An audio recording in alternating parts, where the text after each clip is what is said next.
Someone in this room is going to be taken, and it's going to be up to you to find them. It's a murder mystery party.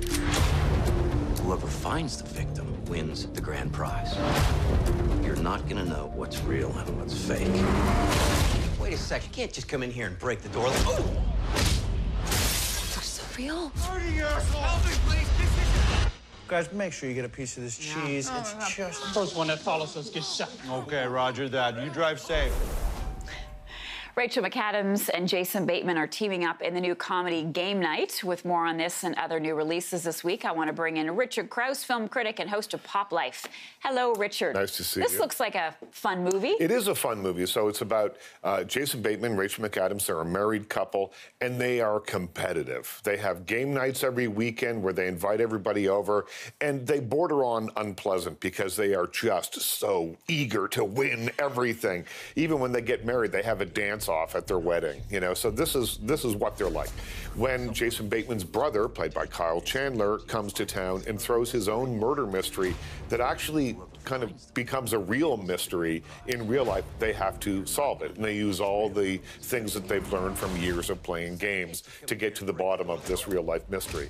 And it's a thriller comedy. It's a procedural. You know, there's police involved. There's all sorts of stuff going on here. But this isn't Hitchcock. This is about making you laugh. Right. This is a story that doesn't have any real twists and turns that you won't see coming.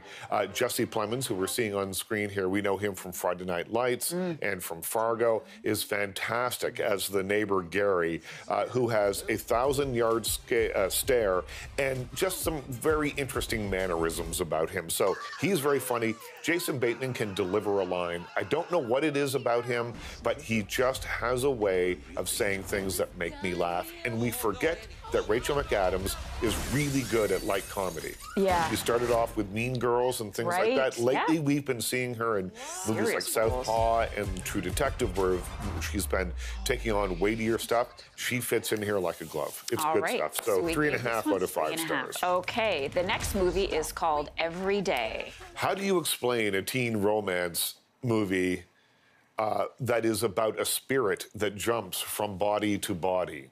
Dunno. So it starts off with a young girl. She's 16 years old. She's in high school.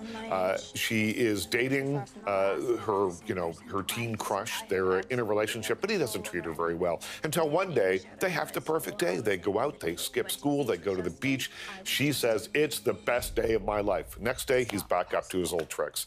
And she can't really figure it out until over the next week, people keep coming to her, and they seem to know all about her very special day, even though she hasn't told anyone about it. Turns out there's a spirit that is jumping from body to body in her high school, but only staying in each body for about 24 hours. So it's never the same person from day to day. She falls in love with the spirit falls in love with her, bringing up the question, how do you love someone who changes every single day, every 24 hours? We have.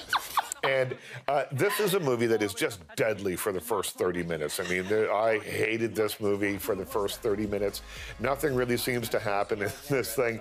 And then, after a while, it starts to blossom into something a little different. But it's really all about teen insta-love rather than the kind of deeper things that it could have been about. What is it like to be rootless, to be genderless? It doesn't really explore any of that stuff. I gave it 2 out of 5 stars because I think 16-year-olds will find this very profound. They won't care about the first 30 minutes. They won't care about that Hey, it's either. no Notebook. Mom and Dad. Mom and Dad is probably the most berserko movie. Well, I know it's not probably. It is the most berserko movie of the week. This is Nicolas Cage and Selma Blair. They play parents who are longing for their wild days. They've got a teenage daughter, a son who's a little bit younger, but they still keep thinking about when they were young and didn't have any rules and no commitments in their lives.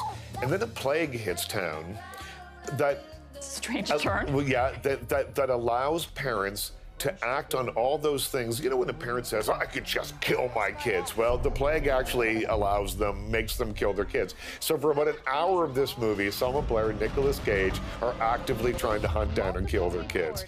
It is a wild premise for a movie. You have Nicolas Cage, who is no stranger to heightened reality, to heightened performance, and he delivers a performance in this movie that is probably his cagiest in years. It is off the charts. And Selma Blair, there's a scene where she is in her kitchen trying to decide whether she should kill her daughter with a meat tenderizer or with a kitchen knife, and it is delightful in the most disturbing of ways. This is a weird midnight madness kind of movie. It played at the Toronto International Film Festival, and people walked out of the midnight screenings kind of shell-shocked. I liked it. Not everybody will. And the way it ends, it's almost as if they just ran out of film. It just kind of stopped. Just stops. It just like, well, I think that's enough. Nick's got another movie to make, so let's get him out of here. I gave it 3 out of 5 stars, but please keep in mind, not for everybody. Yeah, that would be me. Okay. Richard Crouse, film critic and host of Pop Life. That's right. Thank you. Thanks. That's right.